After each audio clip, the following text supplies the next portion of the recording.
Hey everyone, Rob from Southgate Media Group here. Before we get started with this podcast, we have a quick message. If this is your first time checking out the show, we love that you found us and we really hope you enjoy it. What we have to say is for the subscribers. If you enjoy our shows, would you please donate to help keep these going? We don't want to have to put traditional ads on these shows, but this does cost money. So we really do rely heavily on donations. To make a donation to the show, please go to our website, www.southgatemediagroup.com. Go to the page for the show, and in the upper right-hand corner is a donate button. It takes you right to PayPal, and you can donate whatever amount you want. Thanks a lot for listening, everybody. And now, on with the show. Use your powers for evil. Your evil is mine.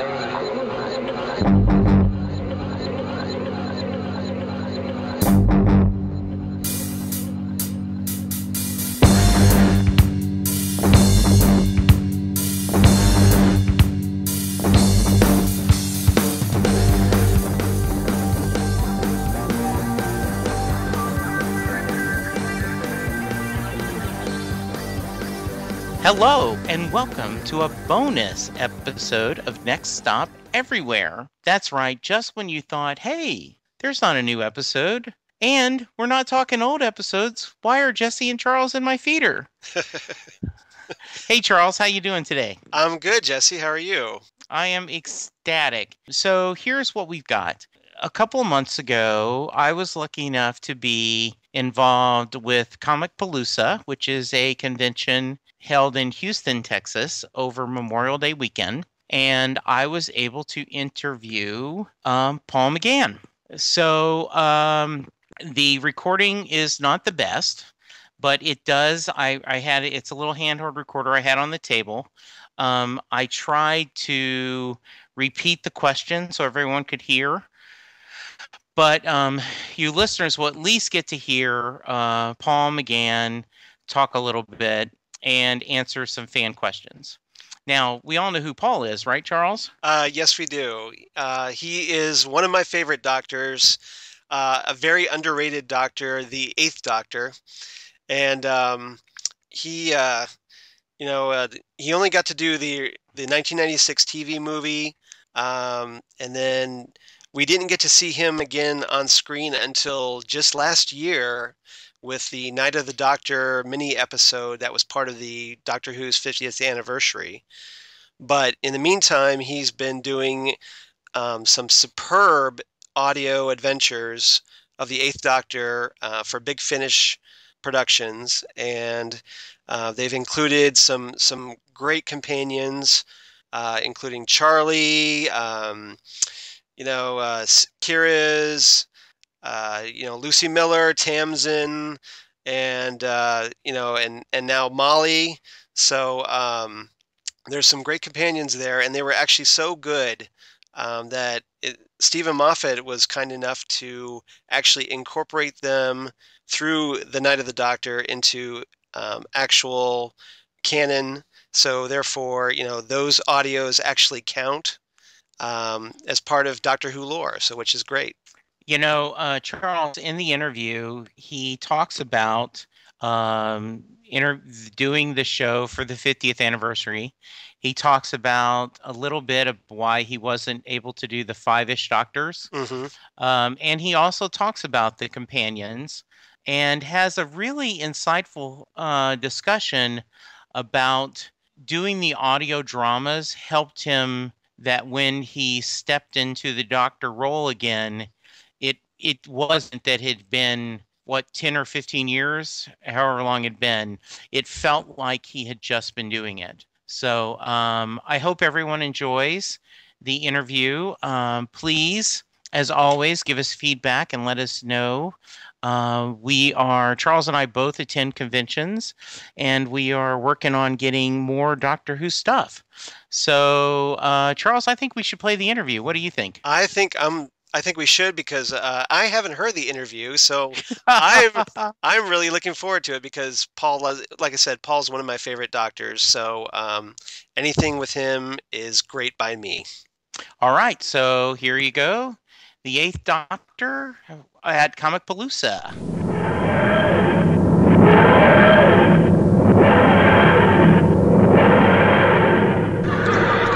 It's absolutely incredible. Good morning. Good morning, Paul. How are you? I'm very happy. Good. So, ladies and gentlemen, you're all in my welcome to day 2 of Comicpalooza, and let's give a big welcome to Paul McGann.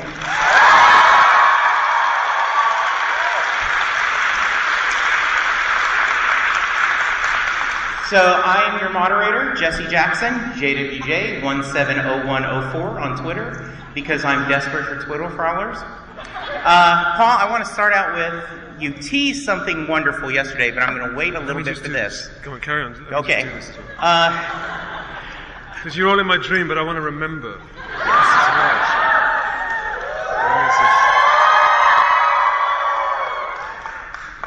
I love it. Yeah, I love it.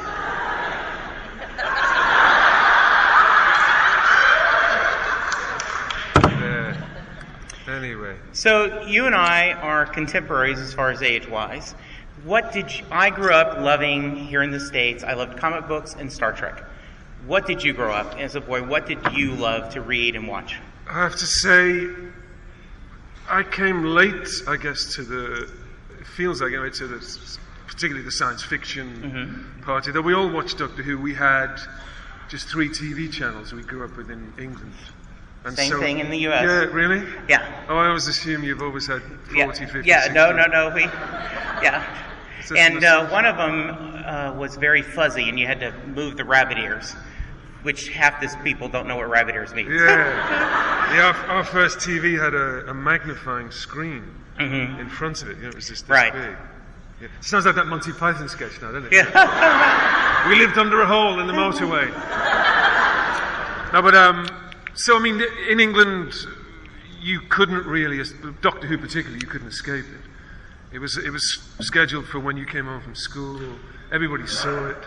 And I suppose all became fans. Yes, sir. Even if what? Oh, so you can't hear me. There we are. How's that? There we are. How many people are here? What would you say? 3, 4, 4? And I'm trained to fill a room with sound. I could do that without a mic. So, what's sad is I know there's tons of fans waiting to pick up their tickets or buy their tickets that are in line. Yeah. So. Well, that's a pity. It is a pity. Or we're just kind of blessed. And then we will later kind of lord it over them all day. Like, oh yeah, I was in the Paul McGann panel. Oh, you weren't? Oh, should have bought your tickets early. That's the spirit. Yes. Anyway, moving backwards and swiftly on. So did you read a lot as a kid? Were you? Yeah, we read. I've got 4 siblings. Yeah. Pretty close in age.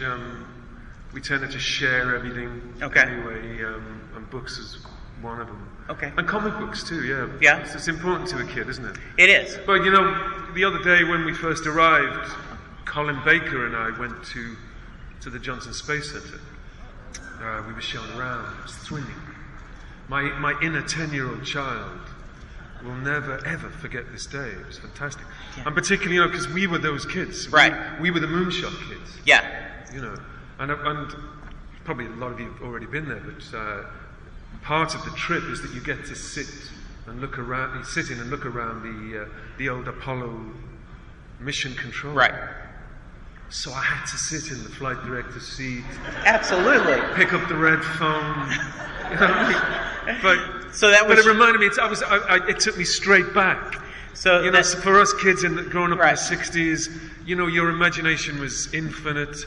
It seemed to be being sparked all the time by things. Absolutely. I had it was a rich the time. Gemini capsule and the Apollo. We were 9 and 10 when the moonwalk happened. That's right. I imagine sitting in the command is like some people growing up sitting in the TARDIS.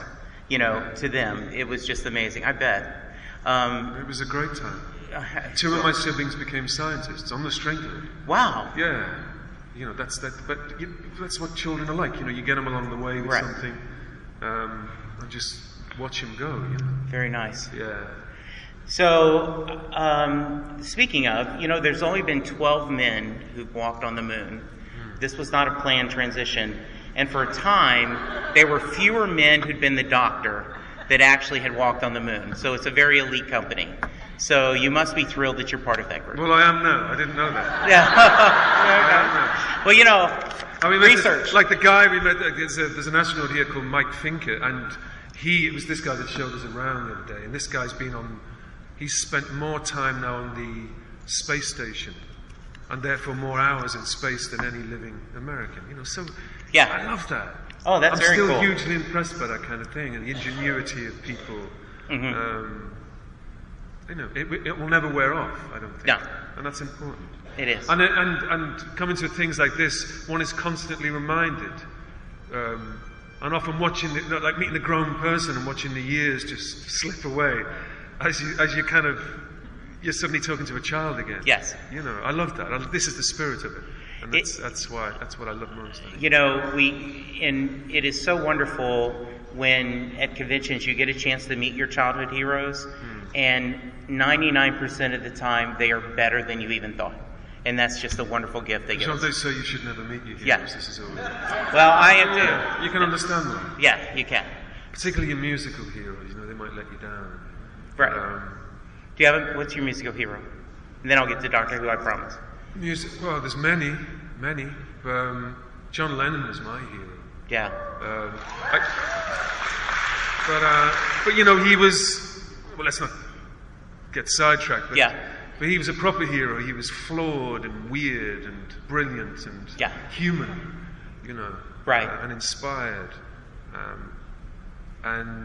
But then I grew up in the city of Liverpool, so we felt quite possessive of, and still do, of those people. So. It's one of those things where you find an up-and-coming musician and you kind of own them and love them, and in a little way you're jealous when you're glad for them financially and everything that they hit it, but in a lot of ways you wish they had stayed this little independent band that you got to go with 30 or 40 other people and hear them play. Yeah.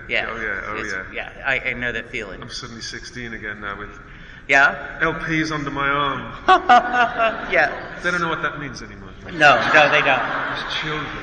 Yes. What are you guys doing over there? What's the... What are you, a formation team or something? Okay. So yesterday, you were very kind enough. I have a Doctor Who sketchbook, and so I have different artists make sketches of throughout the Who universe.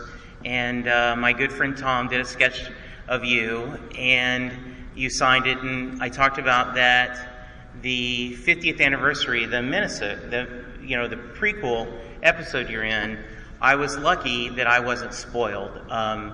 Right after it went out, there were headlines everywhere, Paul McGann returns as Doctor, but I went in it cold, and when you say, I'm a doctor, but probably not the one you're expecting,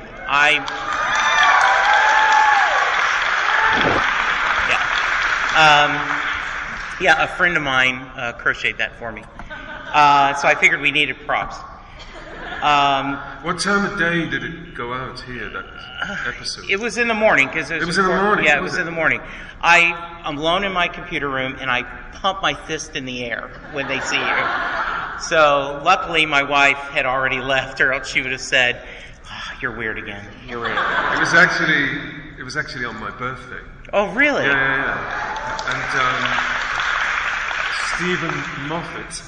So yes, you had told me we came this close to everyone being spoiled. So can you tell that story? Talk about... If I can, yeah?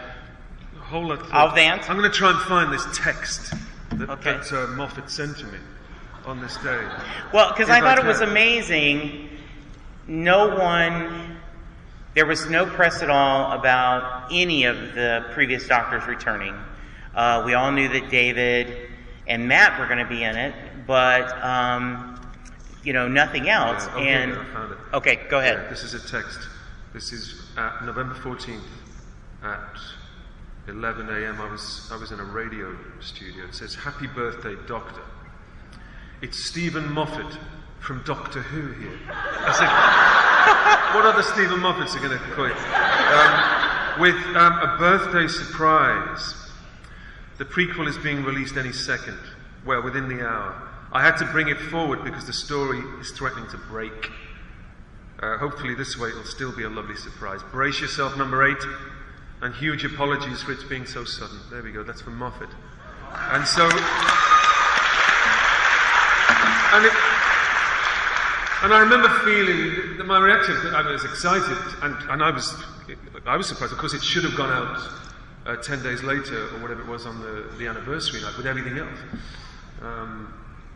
But I remember feeling also kind of sad.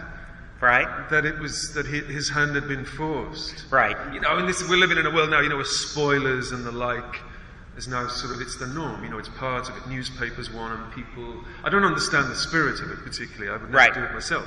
And of course we were all sworn to secrecy, and it's kind of easy just to keep a secret if all you have to do is not tell anybody. Yeah. It's easy, that's an easy bit. But there are people who work on these things, scores of people who might have copies on their hard drives, they might be working on the picture or the sound or whatever it is.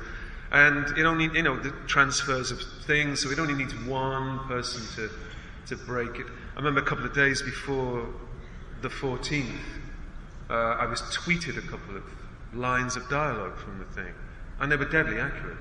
And then a picture went out, a photograph went out the day before. Again, it was deadly accurate, so we knew. Yeah. So it was a pity in one way, but what a great birthday surprise. Yeah, so can you tell us a little bit, I assume Stephen reached out to you, asked if you were interested, and talked about, so just tell us a little about that.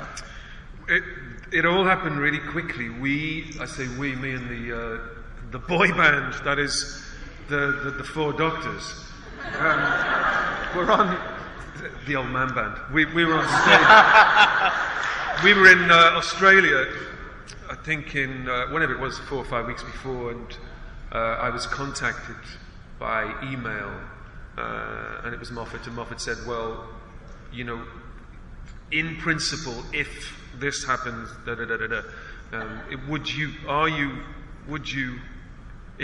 if you would, I'll write it, kind of thing. Yeah. I said, can I see something? He said, I haven't written it yet. Yeah. Because, as an actor, you want to see it. You don't want to do something sight unseen.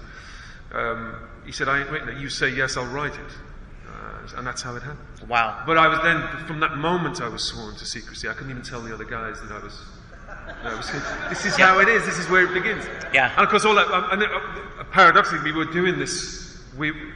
Peter Davison was already in the middle of this 5 Doctors caper, which is so sweet. Which is predicated on the idea that we're all, barred from the big celebrations, and suddenly I'm thinking, oh great, which actually is why I only appear for 2 minutes in the finished thing. Right. But so I couldn't tell them. And I didn't tell them, but they guessed anyway. And we went, when I got home, they were already shooting, Moffat was already shooting the 3D thing, the big 50th, which is a big to-do. That took them 6-7 weeks to do it in Cardiff. And it was when that had wrapped, literally the night before, on the Saturday night, we arrived on the Sunday to the studio in Cardiff.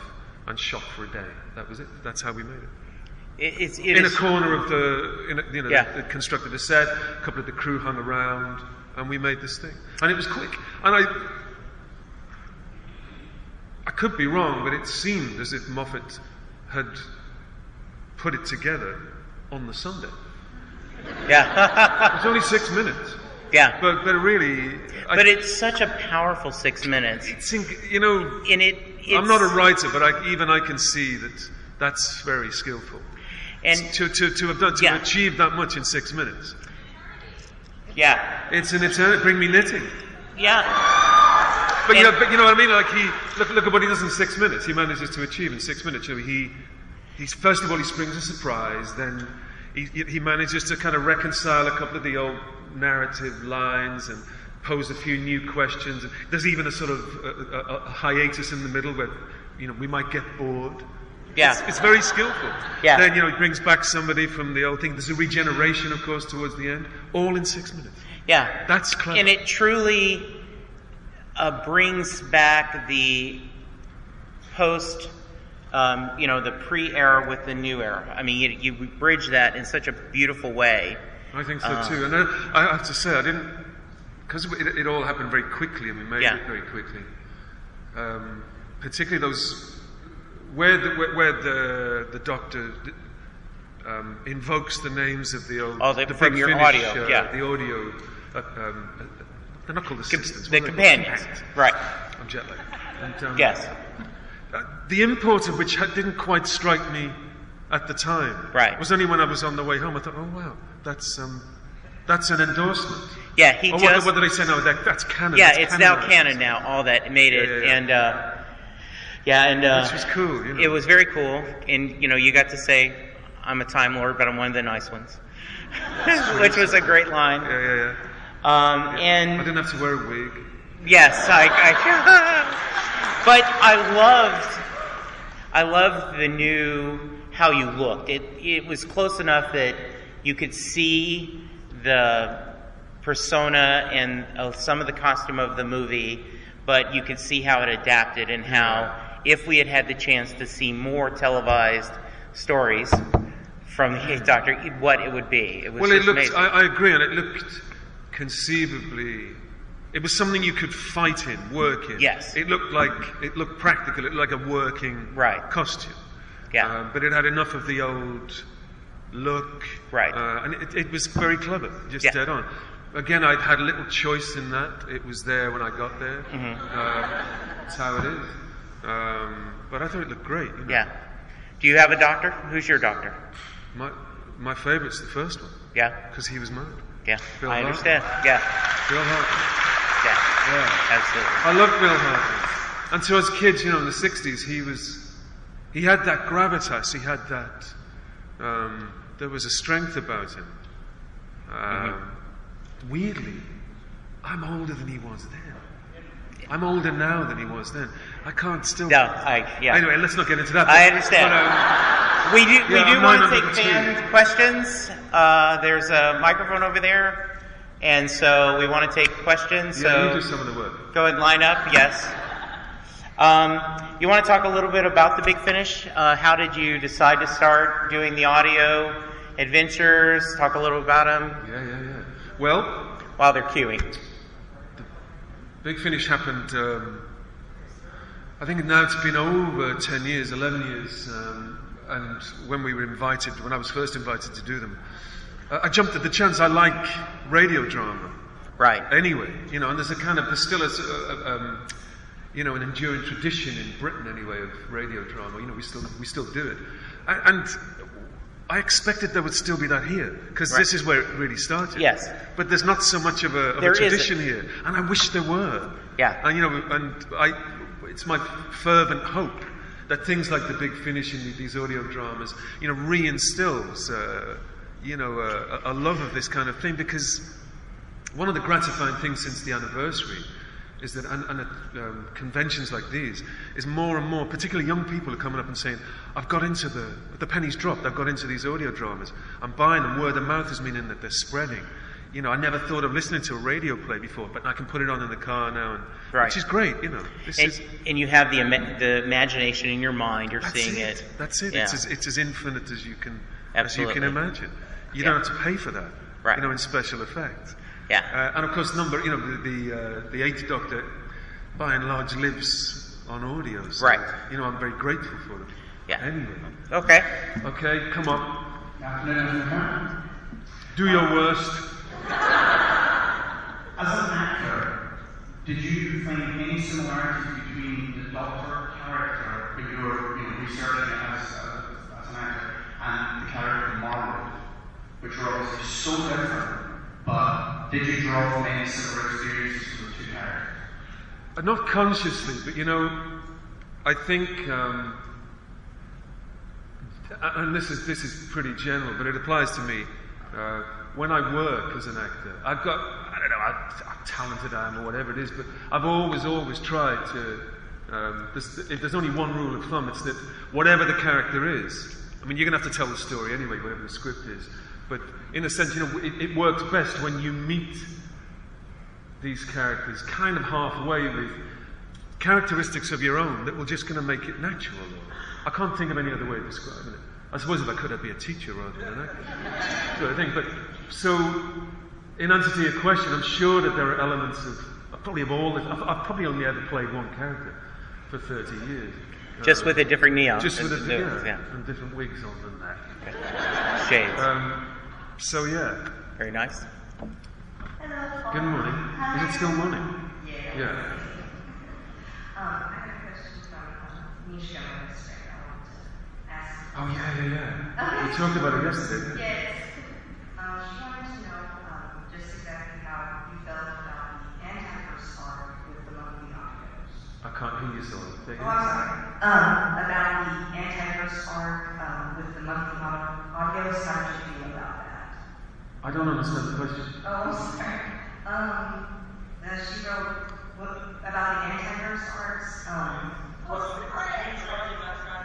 Yeah. Oh, that! Yeah, I'm sorry. See, you can't, if you use Latin expressions, it goes over my head. Well, so all the Zagreus thing. What you mean? How did I feel about doing them? Or yeah, that was actually for those of you that haven't heard the audio Zagreus. Do try and do, because it's one of the best things we ever did, I think. And it was a chance, I remember it fondly because it was a chance to play the very much the darker side of the Doctor character.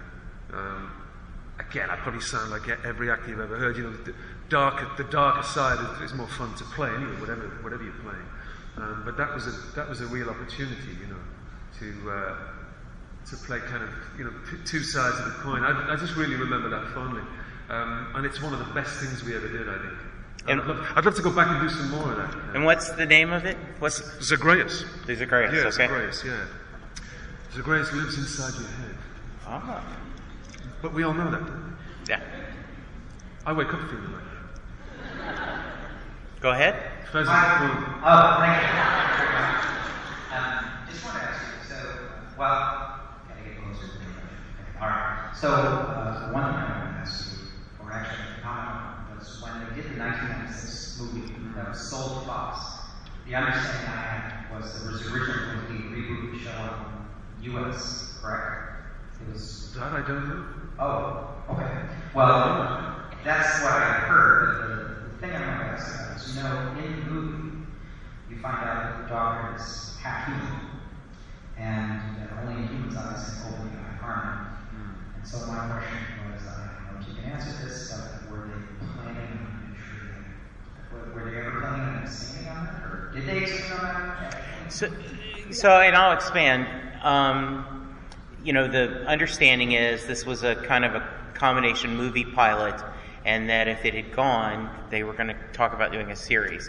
So, did they talk to you about maybe where the show was going to go, or, you know, how much background did they give you to play the part?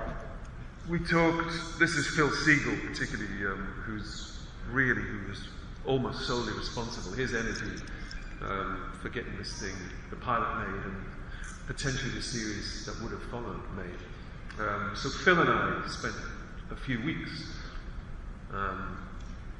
as far as we could anyway, discussing where the Doctor might go. But, you know, I had to be completely schooled in the character anyway, and Phil is a huge fan.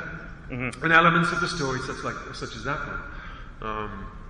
Again, you know, the import of which had to really be drummed home to me. Right. Because I was playing catch-up. And of course there hadn't been any Doctor Who at that period on TV for 7 or 8 years. Right. So things such as that, yeah, we talked about it.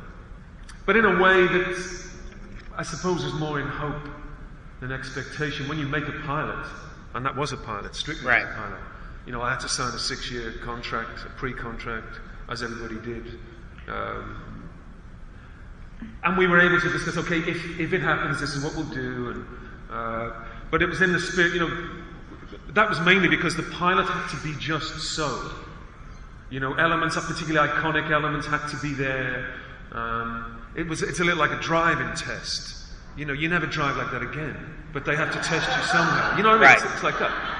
That's exactly what it's like. But let's get this out of the way, and then we can get our teeth these real elements of the character. So this was the kind of spirit that we worked in. But yeah, this again, you mentioned this half-human aspect. Again, this is it went slightly over my head. I hadn't realized, rather like the kiss. Yeah. Whatever it was, the chaste kiss that happened. I had no idea. What? I'm breaking ground here? Well, yeah, I didn't know. How was I to know? You could have told me. Exactly. And so really I was kind of naive. And when I saw this line, I'm half human on my mother's side, I kind of assumed that that's the way it was. Right. Other previous doctors had uttered these words or right. had alluded to this kind of thing. This is how it was. So that's as far as the discussions went. So I've read somewhere that Moffat has talked about that and says that it's contentious. Yeah, and he will. It seems like he takes a challenge to find ways to weave in inconsistencies into the the correct canon. So he takes it as a puzzle. Well, I think that's a good point. And again, I don't want to speak for him, but I think there's certainly that's a tension. Yeah. When you're dealing with, for a writer, I mean, he's really at the helm of it now. It has 50 years now of mythology. Right. Which is fertile ground for sure. Yeah. But still, you have to be light on your feet with it. And the easy thing is to ignore it, but the more challenging thing is, okay, well, let's play fair to the audience, let's play fair to the mythos, and find a way to weave this in. Yeah, absolutely. Good morning. Good morning to you. That was kind of the same question I had just answered, but finding the doctor was brilliant. Thank you, Randall. It's for you.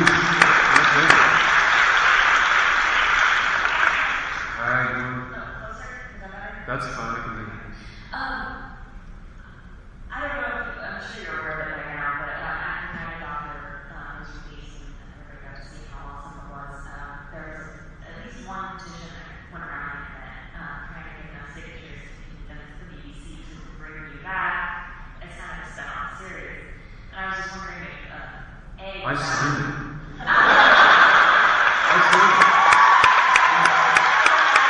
But don't tell anyone, right? Just don't tell anyone. It's like voting for yourself in an election, right? Keep it under your first. Yeah, I signed it.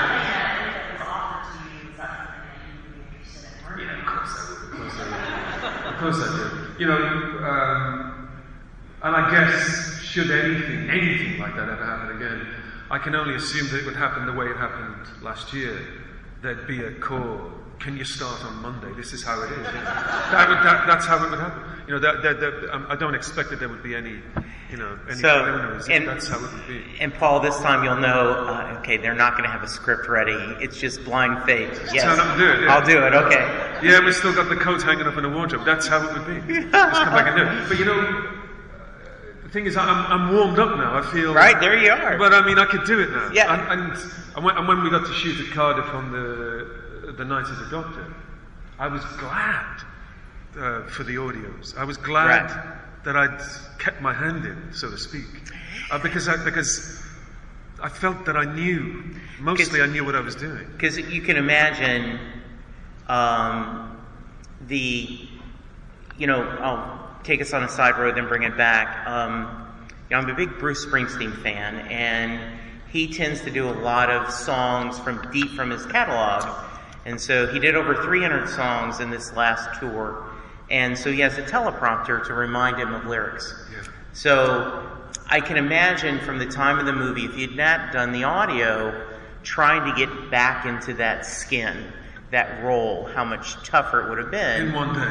Yeah, in one day. Yeah. But now then, because of the audio, I think you kind of knew. Yeah. Wouldn't have been impossible, but it would have, I think it would have been hard. Yeah, I can imagine. Hard. And literally the minute I put that kit on. Yeah. I was there. I felt great. You felt it. You were the Doctor. Yeah, and Moffat was standing there when I put it on. Yeah.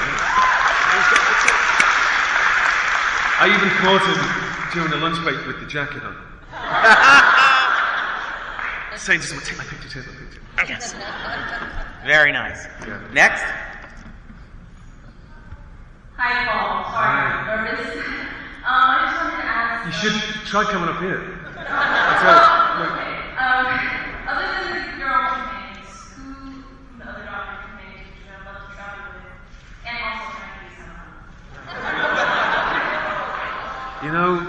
I've got such a soft spot for Ace.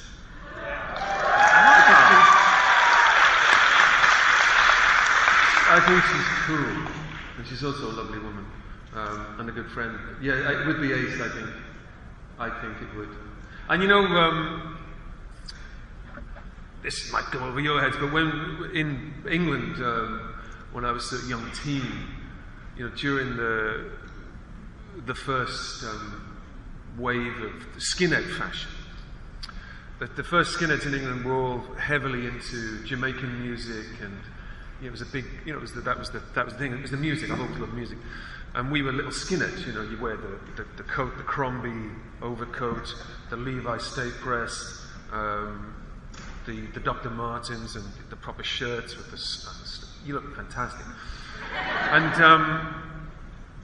and the girls too. There were skinhead girls who looked amazing. And when I saw Capaldi's new costume, that was what I thought it was. Yeah, no, I can see that. He's got the airwear boots. He's got the Crombie, and I thought they missed a trick. I thought they should have had a skinhead girl companion. Maybe after, yes, yeah, that would have been good. Yeah, cool. And a score by Lee Perry. Yeah.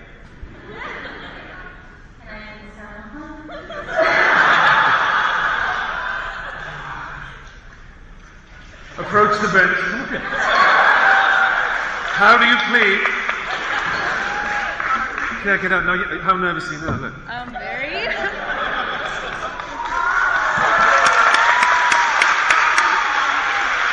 Another ball, thank you. Before we go to our next question, I do remind you will be at your booth signing. You're here through Monday, or you leave? Yeah, a bit of Monday. I'm flying home on Monday evening, so okay, so I'll be here till then. Today and Sunday, and come by. And today is Saturday. Okay, very good. Yeah. And for those of you tweeting, hashtag Comicpalooza. All right. So also, if you have the Comicpalooza app, Paul and I would love for you to go to the sessions and give us high marks. If you didn't like the session, just delete the app and don't worry about it. If you didn't like the sessions, my name's Mark McGann. Yeah. That's how we've always done it. Hiya. Hello. Hello. I've actually got a little bit of a request. Can you either sing for us? What? First thing or could you read the monologue at the end of the day of the doctor as the day doctor? I can't even remember it. How does it go? I got it. She hasn't. Yeah. Now see, one of my favorite episodes of the modern era is Vincent and the Doctor, and where Matt talks about everyone has little sad bits and happy bits, and I almost printed that to ask each doctor that was here to do that. So, but this is better. Oh, look at this. Oh, yes. So you want to look for a minute? And no, I don't need to. Whoa, okay. Ladies and gentlemen. I'm a paid professional. I'm not setting myself up for a fall. Okay. Clara sometimes asks me if I dream. Of course I dream, I tell her. Everybody dreams. But what do you dream about, she'll ask. The same thing everyone dreams about, I tell her. I dream about where I'm going.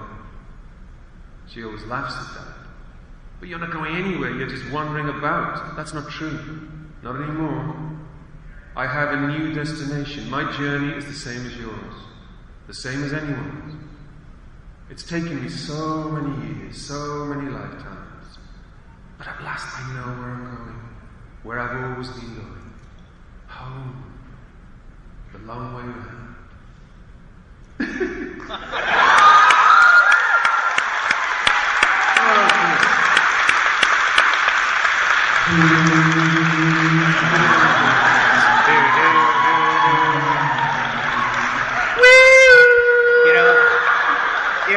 If we did not have enough time, I would call scene right here. Because next. That's beautiful, isn't it? That was beautiful. Well done, sir. Good morning, Paul. That must have been Mark Gates. Good morning to you. I was wondering if you could speak about your time shooting on Luther with Idris Elba and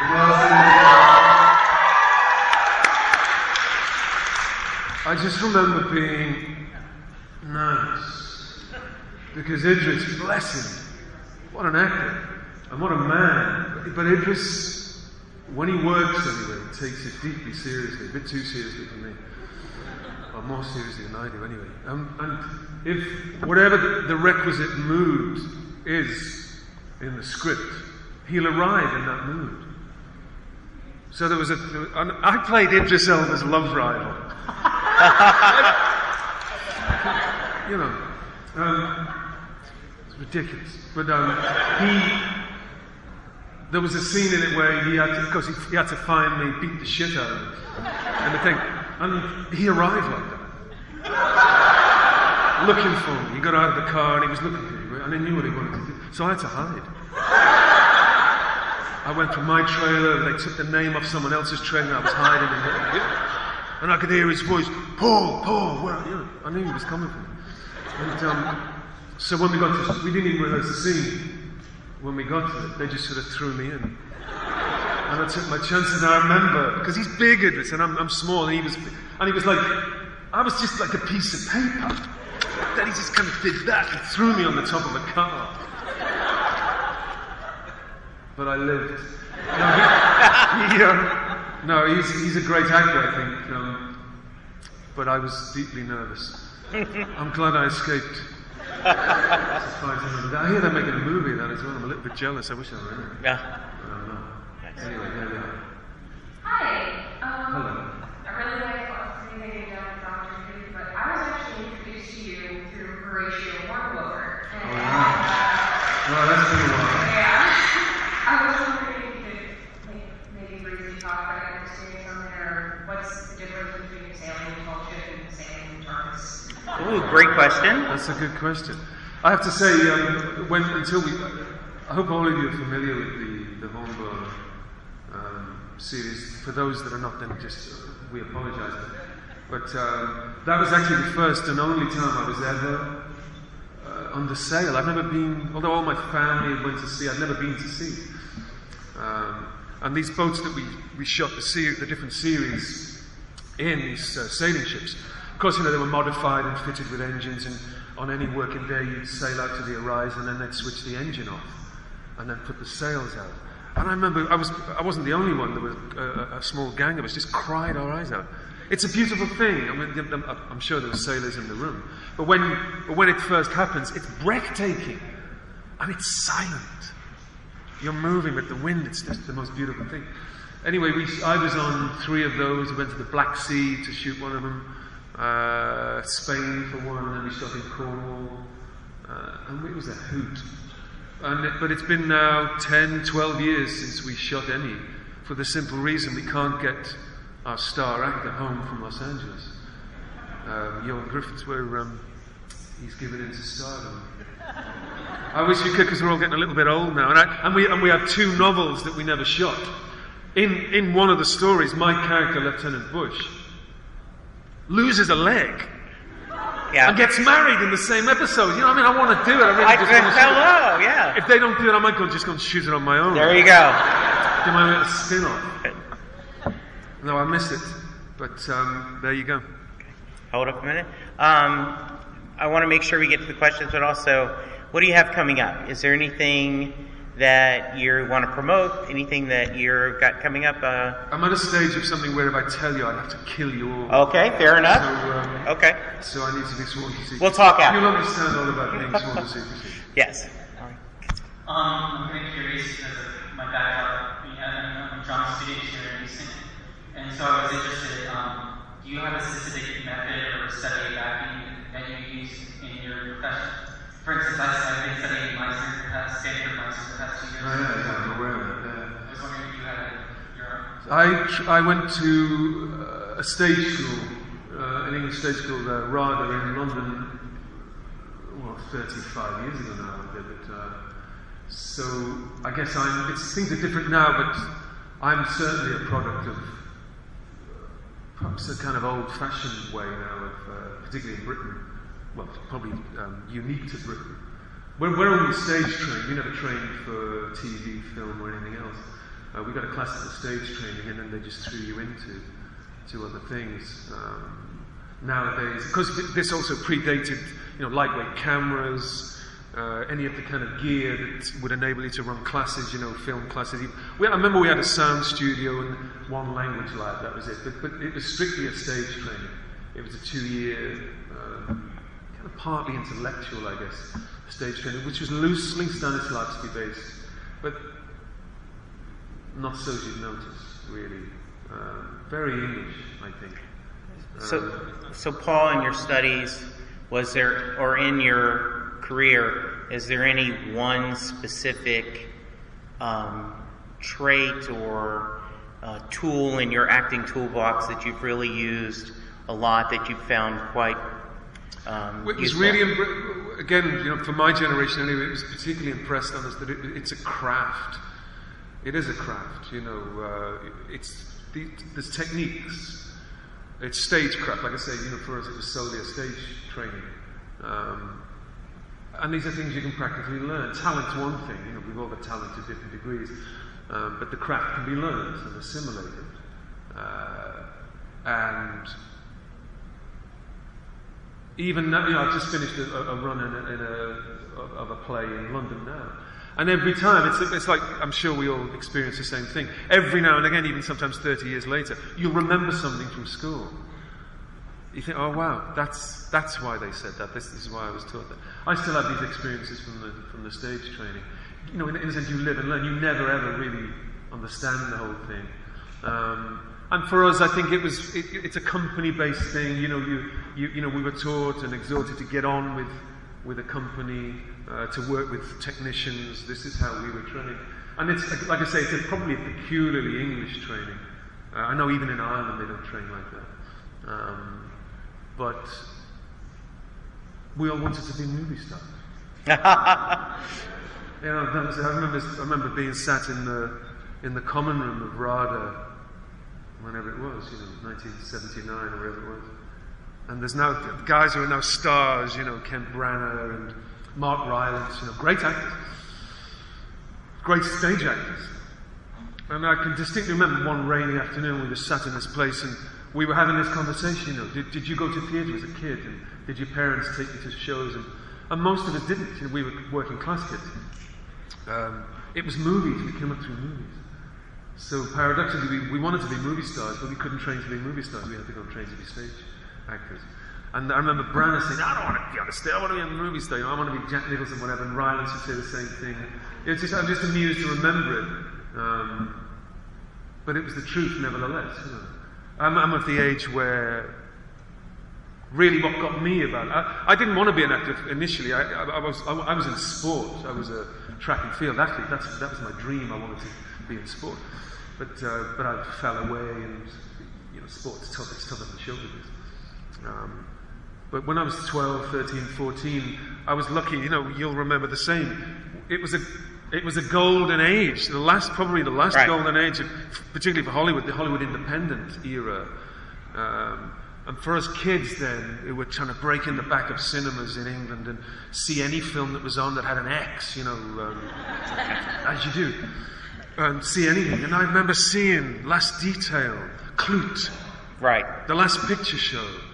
And my friends would, because there were no bare breasts in it, would just scarper immediately. But I remember being transfixed, seeing Jack Nicholson, seeing those actors. And I remember thinking, wow, do people do that for a living? Yeah. And that's how it started. Good.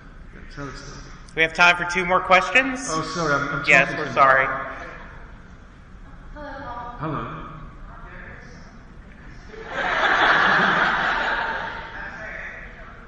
Isn't it a great feeling when you speak and it's magnified all around the room? Embrace.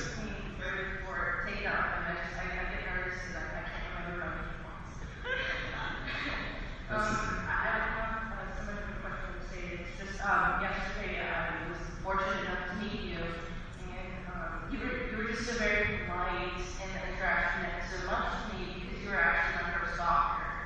And being that this is my first actual comic convention. Well, you picked a great one for your first, please. Yeah, well chosen. The reason why I left my house and took off from work was because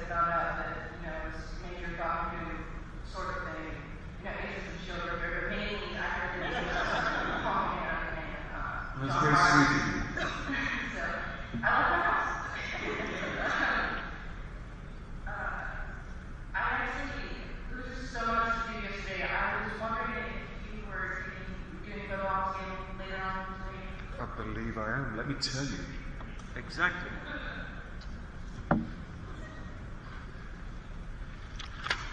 Photo ops today, Saturday.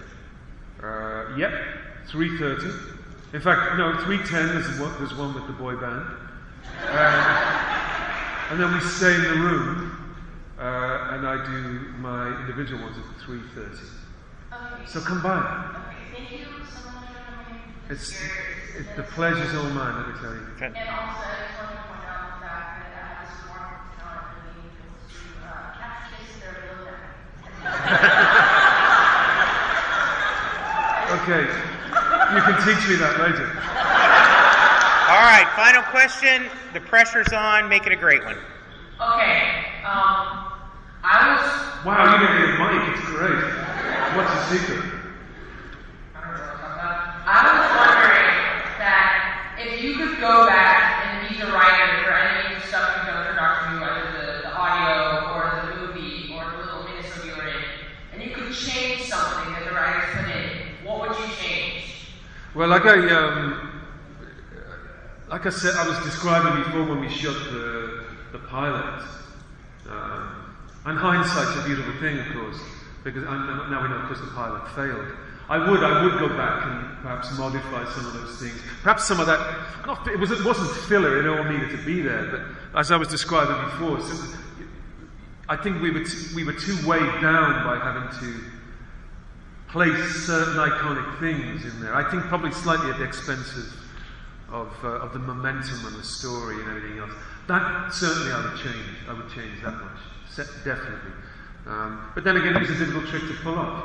In 1996, we were, or they were anyway, all the interested parties were convinced that there was an audience. It sounds mad saying it now because Doctor Who's huge in the United States.